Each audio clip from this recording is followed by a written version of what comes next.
माँ दुर्गा की नवरात्रि का दूसरा स्वरूप ब्रह्मचारिणी का है। यहाँ ब्रह्म का अर्थ है तपस्या से। माँ दुर्गा का यह स्वरूप भक्तों और सिद्धों को अनंत फल देने वाला है। इसकी उपासना से तप, त्याग, वैराग्य, सदाचार और संयम की वृद्धि होती है।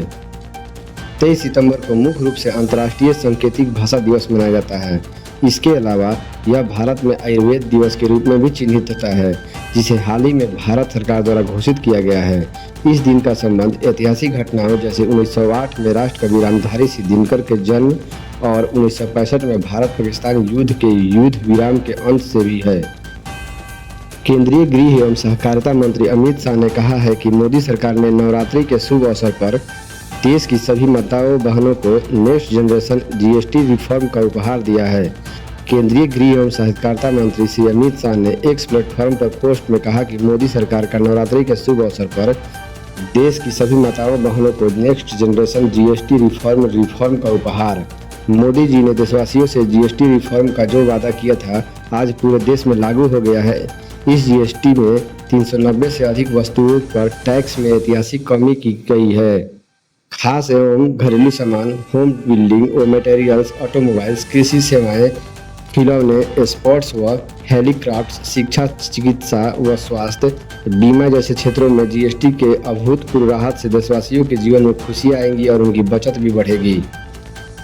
मोबाइल फोन भारत में डिजिटल युग का सूर्योदय। भारत में आज 85% घरों में स्मार्टफोन उपलब्ध है, जो सीधे जनता तक बैंक, ऑनलाइन क्लास और बाजारी वस्तुएं पहचानते हैं।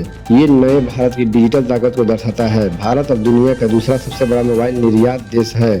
हमारा सालाना उत्पाद 5.45 लाख करोड़ से को छू गया है। ये कहानी तो बस शुरुआत भर की है, अभी इसमें और भी कई बड़े मुकाम बाकी है। PLI, डिजिटल इंडिया और मेक इंडिया जैसी नीतियों के साथ भारत अब सिर्फ तकनीकी का इस्तेमाल नहीं कर रहा है, बल्कि मोबाइल की दुनिया का एक सुनहरा भविष्य बढ़ रहा है। दिल्ली की मुख्यमंत्री रेखा गुप्ता कहती है, प्रधानमंत्री मोदी का स्वस्थ नारी सशक्त परिवार का विजन बहुत अच्छा है। बहनों बेटियों के लिए देश भर में स्वास्थ्य शिविर लगाए जा रहे हैं। वहाँ उन्हें सुविधाएं दी जा रही है। मुफ्त जांच की सुविधा है। मैं प्रधानमंत्री मोदी को महिलाओं के स्वास्थ्य के प्रति चिंतित होने के लिए धन्यवाद देना चाहती हूँ। बेंगलुरु से बनारसी जा रहे एयर इंडिया स्पेस विमान में सोमवार को एक बड़ी घटना हुई। फ्लाइट में एक यात्री ने विमान के कॉकपिट का दरवाजा खोलने की कोशिश की। यह पूरी घटना तब हुई जब विमान उड़ान भर चुका था। बताया गया कि LI एक्सप्रेस की फ्लाइट IX 1086 सोमवार को बेंगलुरु एयरपोर्ट से सुबह 8 बजे उड़ी थी। इस दौरान एक यात्री अपनी सीट से उठकर कॉकपिट के दरवाजे के पास पहुंचा और उसे खोलने की कोशिश करने लगा। रिपोर्ट के मुताबिक यह शख्स 8 लोगों के साथ सफर कर रहा था। इस घटना के बाद उस शख्स और उसके साथियों को केंद्रीय औद्योगिक सुरक्षा बल को सौंप दिया गया। फ्लाइट की सुरक्षित बनारसी में लैंडिंग हुई। बॉलीवुड एक्ट्रेस जैकलीन फर्नांडिस की मुश्किलें बढ़ गई है। दरअसल सुप्रीम कोर्ट ने उस याचिका पर विचार करने से साफ इनकार कर दिया है, जिसमें उन्होंने 200 करोड़ रुपए के मनी लॉन्ड्रिंग केस में दर्ज प्रवर्तक मामला सूचना रिपोर्ट यानी ECIR को रद्द करने की मांग की थी। यह मामला कथित ठग सुकेश चंद्रशेखर से जुड़ा है, जो पहले भी कई धोखाधड़ी मामलों में जेल में बंद है।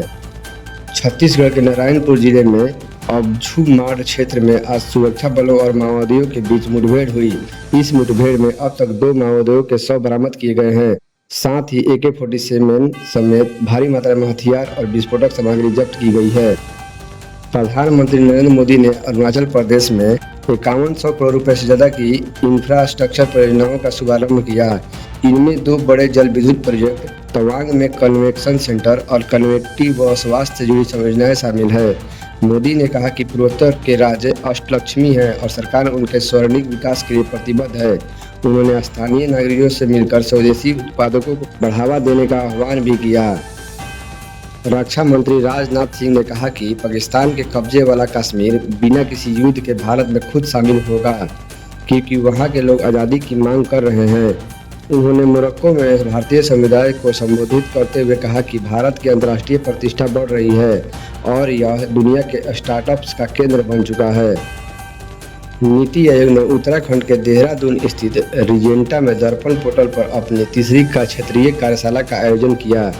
कार्यशाला का उद्देश्य 8 राज्यों केंद्र शासित प्रदेशों के अधिकारियों को दर्पण पोर्टल और डैशबोर्ड की विशेषताओं और कार्यात्मकताओं से परिचित करना था, ताकि निर्णय लेने से इसका प्रभावी उपयोग सुनिश्चित हो सके और गैर लाभकारी संगठनों के साथ बेहतर जुड़ाव हो सके। नौसेना प्रमुख एडमिरल दिनेश के त्रिपाठी 22 से 25 सितंबर 2025 तक श्रीलंका की 4 दिवसीय आधिकारिक यात्रा पर हैं। यात्रा के दौरान नौसेना प्रमुख श्रीलंका की प्रधानमंत्री डॉक्टर हरिनी अमरसूरिया और वाइस एडमिरल कंचना बनागोडा से मुलाकातें करेंगे। इसके साथ ही वो रक्षा सहयोग से जुड़े मामलों पर तीनों सेनाओं के प्रमुखों और अन्य वरिष्ठ सरकारी अधिकारियों के साथ द्विपक्षीय चर्चा करेंगे। इस दौरान समुद्री सुरक्षा, क्षमता संवर्धन, प्रशिक्षण और सहयोग को मजबूत करने के अवसरों की पहचान पर जोर दिया जाएगा। प्रधानमंत्री नरेंद्र मोदी ईटानगर, अरुणाचल प्रदेश में विकास कार्यों के शिलान्यास और उद्घाटन के दौरान आज उत्तर पूर्व कुशासन पर विशेष ध्यान देते हुए देश के विकास की प्रेरक शक्ति बन रहा है। जीवन को आसान बनाने के लिए सरकार यात्रा, जीवन, चिकित्सा, शिक्षा और व्यापार को आसान बनाने पर काम कर रही है। राजमार्गों का निर्माण हो रहा है और सेला सुरंग अब अरुणाचल प्रदेश की एक नई पहचान बन गई है। अरुणाचल प्रदेश की विशाल जल विद्युत क्षमता के उपयोग के लिए निरंतर ऊर्जा उत्पादन को बढ़ावा देने के लिए प्रधानमंत्री नरेंद्र मोदी ने ईटानगर में 3700 करोड़ रुपए से अधिक की 2 प्रमुख जल विद्युत परियोजनाओं की आधारशिला रखी। शियो जल विद्युत परियोजना और तातो जल विद्युत परियोजना अरुणाचल प्रदेश के सियोम उप बेसिन में बनाई जाएगी। अस्थायी समुद्री मित्रता का उदाहरण प्रस्तुत करते हुए भारतीय नौसेना के प्रथम प्रशिक्षण स्क्वाड ने 16 से 19 सितंबर 2025 तक मापुटो, मोजाम्बिक में अपने 4 दिवसीय बंदरगाह दौरे को सफलतापूर्वक संपन्न किया। इसमें INS तीर, INS शार्दुल, INS सुजाता और INS सारथी शामिल है। केंद्रीय गृह एवं सहकारिता मंत्री श्री अमित शाह ने आज राजस्थान के जोधपुर में श्री पारसमल बोहरा नेत्रहीन महाविद्यालय के भवन और विद्यार्थियों के लिए छात्रावास का शिलान्यास किया। इस अवसर पर राजस्थान के मुख्यमंत्री श्री भजनलाल शर्मा सहित और केंद्रीय मंत्री श्री गजेंद्र सिंह शेखावत सहित अनेक गणमान्य व्यक्ति उपस्थित थे। पाकिस्तान की वायुसेना ने तिराह घाटी स्थित मातेदारा गांव में बमबारी की, जिससे कम से कम 13 पाकिस्तानी नागरिकों की जान गई। स्थानीय वायुसेना ने रविवार देर रात लड़ाकू विमानों से 8 SL-6 बम गिराए।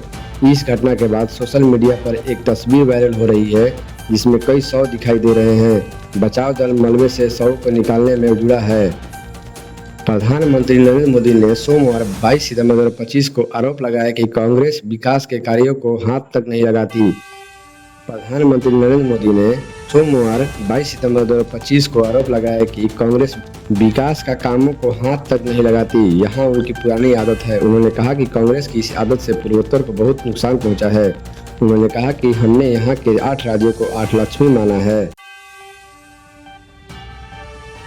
अमेठी में डिजिटल शिक्षा का विस्तार, 53 स्कूलों में ICT लैब और 68 में स्मार्ट क्लासरूम शुरू। अमेठी के सरकारी स्कूलों में डिजिटल शिक्षा क्रांति देखने को मिल रही है। जनपद के 53 परिषदीय विद्यालयों में ITC लैब स्थापित की गई, जबकि 68 विद्यालयों में 136 स्मार्ट क्लासेस संचालित हो रही है। इन लैब्स में छात्र कंप्यूटर और इंटरनेट के माध्यम से डिजिटल साक्षरता हासिल कर रहे हैं, जबकि स्मार्ट क्लासेज और ऑडियो विजुअल शिक्षण सामग्री और ई पुस्तकों का उपयोग किया जा रहा है। संस्थानों में डिजिटल लाइब्रेरी ITC लैब में 12 कंप्यूटर, स्मार्ट टीवी और वाईफाई जैसी सुविधाएं उपलब्ध है। इसके अलावा लाइफ स्किल रूप के माध्यम से छात्रों को व्यवहारिक जीवन कौशल भी सिखाए जा रहे हैं। यह पहल न केवल शिक्षा की गुणवत्ता सुधार रही है, बल्कि छात्र को भविष्य की चुनौतियों के लिए भी तैयार कर रही है। औरैया में मिशन शक्ति के तहत बालिका शिक्षा रैली एवं नुक्कड़ नाटक का आयोजन। औरैया जनपद के पूर्व माध्यमिक विद्यालय जोधपुर में मिशन शक्ति अभियान के 5वें चरण के तहत सोमवार को एक जागरूकता कार्यक्रम आयोजित किया गया। इस दौरान छात्र छात्राओं ने रैली निकालकर और नुक्कड़ नाटक के माध्यम से बेटी बचाओ बेटी पढ़ाओ का संदेश दिया।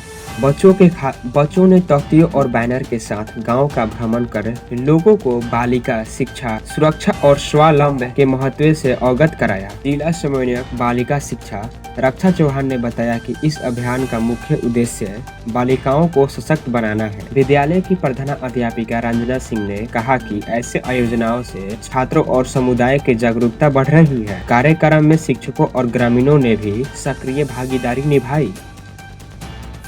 अबू धाबी में मिडिल ईस्ट की पहली एआई एवं रोबोटिक्स संयुक्त शोध प्रयोगशाला स्थापित। अबू धाबी के टेक्नोलॉजी इन्वेंशन इंस्टीट्यूट TII और अमेरिकी टेक कंपनी इन्विडिया ने मिलकर मिडिल ईस्ट की पहली संयुक्त एआई और रोबोटिक्स शोध प्रयोगशाला स्थापित की है। इस TII इनोवेटिव ज्वाइंट लैब का उद्देश्य अगली पीढ़ी के एआई मॉडल, रोबोटिक्स प्लेटफॉर्म और ह्यूमनॉइड तकनीकों का विकास करना है। यह साझेदारी संयुक्त अरब अमीरात की तकनीकी स्वायत्तता की रणनीति का एक महत्वपूर्ण हिस्सा है। प्रयोगशाला में इन्विडिया के एक्सेलरेटेड कंप्यूटिंग प्लेटफॉर्म और TII के एआई मॉडल जैसे फैल्कन श्रृंखला को एकीकृत किया जाएगा। इससे रोबोटिक लर्निंग, स्वायत्त प्रणाली और भाषा मॉडलों के क्षेत्र में शोध को गति मिलेगी। यह पहल वैश्विक स्तर पर एआई और रोबोटिक इकोसिस्टम में EY को UAE की भूमिका को मजबूत करेगी। झांसी के शिक्षक का एआई सुमन बना record. India book of record में दर्ज। झांसी के एक सरकारी स्कूल के शिक्षक द्वारा विकसित एआई सुमन को इंडिया बुक ऑफ रिकॉर्ड की मान्यता मिली है। यह एआई सिस्टम छात्रों को शैक्षणिक सवालों का तुरंत जवाब देने में सक्षम है। इस नवाचार का उद्देश्य डिजिटल शिक्षा को बढ़ावा देना और छात्रों की समस्याओं को विस्तारित का त्वरित समाधान उपलब्ध कराना है। एआई सुमन को स्थानीय शिक्षक ने कम लागत में तैयार किया है, जो विज्ञान, गणित और सामान्य ज्ञान जैसी विषयों पर आधारित प्रश्नों के सटीक उत्तर देती है। यह उपलब्धि से शिक्षा क्षेत्र में तकनीक के इस्तेमाल को नया प्रोत्साहन मिलेगा और ग्रामीण क्षेत्रों के छात्रों को लाभ भी। कांग्रेस ने जारी की पीएम मोदी की नई एआई वीडियो। मुख्य चुनाव आयुक्त के साथ दिखाई बातचीत। कांग्रेस ने एक बार फिर पीएम मोदी का नया एआई वीडियो जारी किया है, जिसमें उन्हें मुख्य चुनाव आयुक्त NS कुमार से बातचीत करते दिखाया गया है। 44 सेकंड के इस वीडियो में पीएम मोदी यह पूछते नजर आते हैं कि राहुल गांधी रोजाना नए नए खुलासे कैसे कर रहे हैं। इस पर ज्ञानेश कुमार पीएम मोदी को मालिक कहकर संबोधित करते हैं और कहते हैं कि उन्हें इस बारे में कोई जानकारी नहीं है। तभी एक व्यक्ति कमरे में आता है और टीवी ऑन करता है, जिसमें राहुल गांधी यह कहते दिखाई देते हैं कि मोदी जी समझते हैं कि सब बिकाऊ है, लेकिन लोकतंत्र बचाने के लिए कुछ चुनाव आयोग में भी कुछ ईमानदार लोग उनकी मदद कर रहे हैं। इसके आगे आप खुद वीडियो में ही देख लीजिए। जो तुमने मांगा सब दिया, फिर ये राहुल गांधी रोज नए खुलासे कैसे कर रहा है? मालिक, मुझे नहीं पता ये सब कैसे हो रहा है। मालिक ये देखो।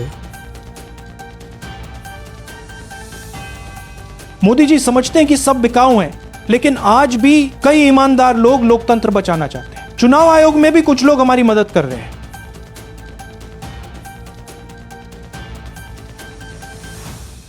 इसे ढूंढो, अगली प्रेस कॉन्फ्रेंस फिर से करानी। मुझे लगता था अपने पूरे स्टाफ को दबाव में लाकर मोदी जी का खेल रच दूंगा, लेकिन कुछ लोगों ने मेरी लंका लगवा दी। अब हाइड्रोजन बम आएगा तो मैं मुंह दिखाने लायक नहीं रहूंगा। जम्मू कश्मीर के उधमपुर क्षेत्र में 2000 करोड़ रुपए की 23 सितंबर 2025 देश में अब मानसून की रफ्तार थमने लगी है। बिहार, यूपी, दिल्ली, पंजाब से लेकर कश्मीर तक लोगों को बारिश से राहत मिलने लगी है। हालांकि इस दौर कई राज्यों में तापमान का पारा एक बार और 35 डिग्री के पार पहुंच गया है। दिल्ली में उमस वाली गर्मी से लोगों की परेशानी बढ़ गई है। इस बीच मौसम विभाग ने कुछ राज्यों में मूसलाधार बारिश का चेतावनी जारी की है। दिल्ली में फिलहाल अगले 3 दिनों तक बारिश की कोई संभावना नहीं है। तापमान 35 से 40 डिग्री के बीच में बना रहेगा। लोगों को उमस वाली गर्मी परेशान कर सकती है। दशहरा तक मौसम साफ रहने की संभावना है। इस बीच यमुना का जलस्तर तेजी से घटने लगा है। उत्तर प्रदेश के लोगों को आज 23 सितंबर को बारिश से राहत होगी। IMD ने सभी जिलों को ग्रीन जोन में रखा है, यानी कि किसी भी जिलों में बारिश का संभावना नहीं है। हालांकि उमस भरी गर्मी और बढ़ता तापमान लोगों को परेशान कर सकता है। बता दें कि अगस्त के महीने में मध्य प्रदेश से जमकर बारिश हुई। इसके इलाके में बाढ़ भी आ गई है। बिहार में आज 23 सितंबर को बारिश की किसी तरह की कोई उम्मीद नहीं है। पटना, नवादा, जहानाबाद, बेगूसराय, सीवान, सारण, भोजपुर, दरभंगा, समस्तीपुर जिलों में लोगों को गर्मी परेशान कर सकती है। दशहरा के दौरान मौसम साफ रहेगा। झारखंड में आज 23 सितंबर को 5 जिलों में मूसलाधार बारिश होने की संभावना है। मौसम विभाग के मुताबिक सरायकेला, पूर्वी सिंहभूम, पश्चिमी सिंहभूम, सिमडेग और हजारीबाग में आसमानी आफत मुश्किलें बढ़ा सकती है। इस दौरान लोगों से सतर्क रहने की अपील की गई है। उत्तराखंड में आज 23 सितंबर को किसी भी तरह की चेतावनी जारी नहीं की गई है, यानी कि मौसम विभाग ने सभी जिलों में ग्रीन जोन में रखा है। ग्रीन जोन का मतलब कहीं भी बारिश होने की संभावना नहीं है। बता दें कि पिछले दिनों में बादल फटने से 50 से अधिक लोगों की मौत हो गई है। बिहार अब बदलती तस्वीर के साथ इंडस्ट्रियल ग्रोथ की ओर तेजी से बढ़ रहा है। साल 2024-25 में पहली बार ऐसा हुआ जब इंडस्ट्रियल कंट्रीब्यूशन ने एग्रीकल्चर सेक्टर को पीछे छोड़ दिया है। आंकड़ों के अनुसार कृषि का योगदान 22.4% रहा, जबकि उद्योग का 23.2%। यह बदलाव संकेत देता है कि आने वाले समय में बिहार को इंडस्ट्रियल हब के रूप में पहचान मिल सकती है।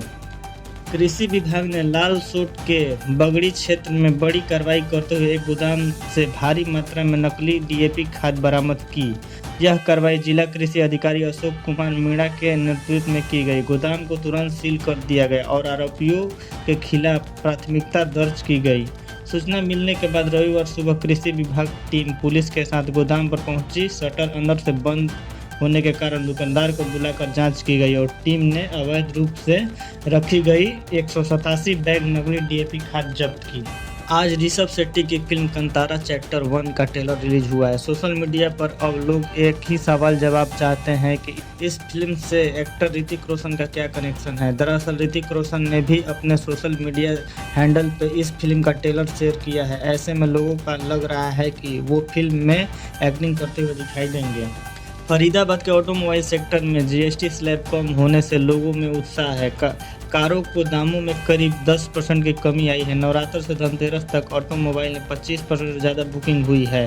पहले दिन ही लगभग 2000 वाहनों की डिलीवरी होने का अनुमान है। इलेक्ट्रॉनिक सामानों पर भी जीएसटी घटने का असर पड़ा है और दामों में कमी आएगी, जिससे अच्छी बिक्री की उम्मीद है।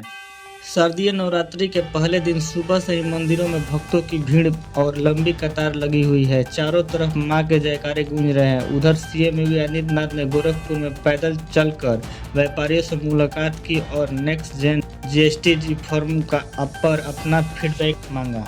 जिले के मधुपुर के राजबाड़ी रोड अवस्थित एचडीएफसी बैंक की शाखा सोमवार दिन दहाड़े बदमाशों ने डाका डाला, कैश और सोना लूट लिया। 3 बाइक सवार 6 सशस्त्र अपराधियों ने दिया घटना को अंजाम।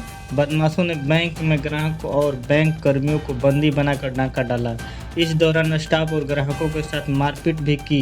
चेस्ट में रखा सारा कैश लॉकर तोड़कर 3 बैग में बदमाश भरकर ले गए। गोल्ड रूम में तिजोरी तोड़कर सारा सोना भी लूट लिया। गोल्ड समेत करीब 2 करोड़ रुपया का डाका। हालांकि लूट की राशि और सोने की आकलन बैंक प्रबंधक की ओर से किया जा रहा है। सप्ताह के पहले कारोबारी दिन यानी सोमवार को शेयर बाजार भारी दबाव में आ रहा है। अमेरिका प्रशासन द्वारा H-1B वीजा फीस बढ़ाने के फैसले का सीधा असर भारतीय आईटी शेयर पर पड़ा, जिससे बाजार में बिकवाली तेज हो गई। आज की सबसे बड़ी गिरावट आईटी सेक्टर से आई है। निफ्टी आईटी इंडेक्स 3% से ज़्यादा टूट गया और आईटी शेयर लाल निशान पर रहे।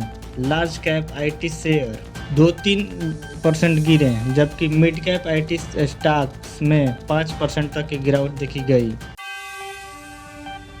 द ग्रेट खली और मेरठ के 16 साल के करण सिंह की मुलाकात ने सोशल मीडिया पर तहलका मचा दिया है।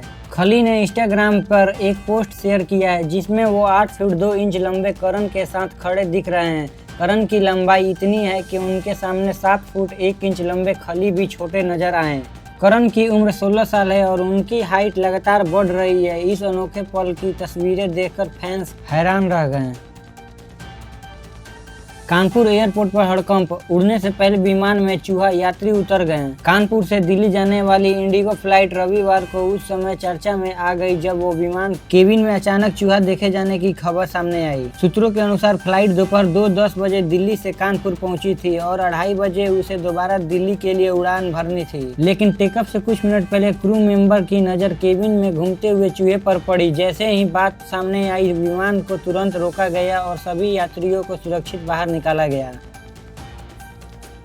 एशिया कप 2025 में भारत पाकिस्तान मैच में हीरो बने अभिषेक शर्मा ने 39 गेंदों में 74 रन बनाकर भारत को 6 विकेट से जीत दिलाई। सोशल मीडिया पर उनका एक वीडियो वायरल हो रहा है जिसमें युवराज सिंह उन्हें ट्रेनिंग देते नजर आ रहे हैं। वीडियो में अभिषेक शर्मा चौके छक्के लगाते हुए शानदार बल्लेबाजी करते दिख रहे हैं।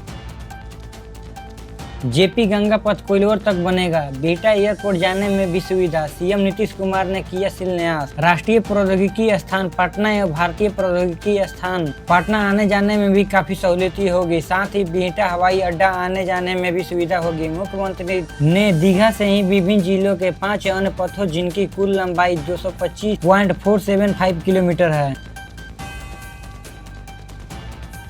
हरियाणा से बिहार आया ट्रक, लदे थे प्याज के बोरे, डाला खुलते ही पुलिस अधिकारी हो गए हैरान। आरा में बक्सर पटना 4 लेन पर उत्पाद विभाग की टीम को बड़ी सफलता हाथ लगी। पुलिस ने एक ट्रक को पकड़ा जिसमें प्याज के बोरे भरे थे।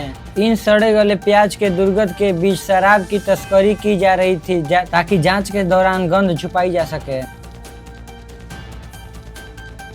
बता दें कि सोने और चांदी की कीमतें हर दिन बदलती रहती है। Indian Boolean and jewellers association के मुताबिक 24 कैरेट सोना 1,12,300 प्रति 10 ग्राम के स्तर पर पहुंचा, जबकि 22 कैरेट सोना 1,02,950 प्रति 10 ग्राम पर रहा, जबकि चांदी की कीमत बढ़कर 1,35,000 प्रति किलो हो गई। मेष राशि, दिन की शुरुआत थोड़ी चुनौतीपूर्ण रह सकती है, लेकिन दोपहर बाद परिस्थितियां आपके पक्ष में होगी। धैर्य बना रखें। वृषभ राशि, रुके हुए काम पूरे होंगे और परिवार का सहयोग मिलेगा। आर्थिक स्थिति मजबूत हो सकती है। मिथुन राशि, व्यापार और कैरियर में नए अवसर मिल सकते हैं, सोच समझकर आगे बढ़ें। कर्क राशि, संतान सुख और पारिवारिक जीवन में शुभ समाचार मिलने की संभावना है, कोई बड़ा लाभ भी हो सकता है। सिंह राशि, आत्मविश्वास बढ़ेगा लेकिन अनावश्यक खर्चों से बचना होगा। कन्या राशि, आज के दिन मिश्रित है, काम में बोझ के बीच सेहत का ध्यान रखना जरूरी है। तुला राशि, दाम्पत्य जीवन में मिठास बढ़ेगी और कामकाज में सफलता मिलेगी। वृश्चिक राशि, आज मानसिक शांति पाने के लिए ध्यान और योग करें, निवेश में सावधानी बरतें। धनु राशि, धन लाभ के संकेत है, किसी नए प्रोजेक्ट से फायदा मिलेगा।